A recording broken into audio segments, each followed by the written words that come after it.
Wala ka ng tapon.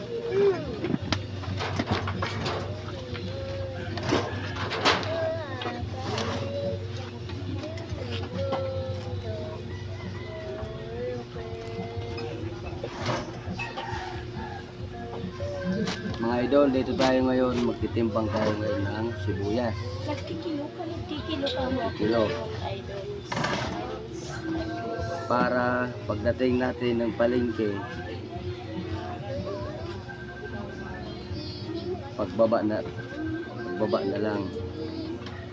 Hindi na tayo maninimbang doon. Kaya dito, re-repacking ko na. Yan. Huwag ka manigar-gar dyan. Mga idol, 1/4 to. Manigar. Bawal siya manigar.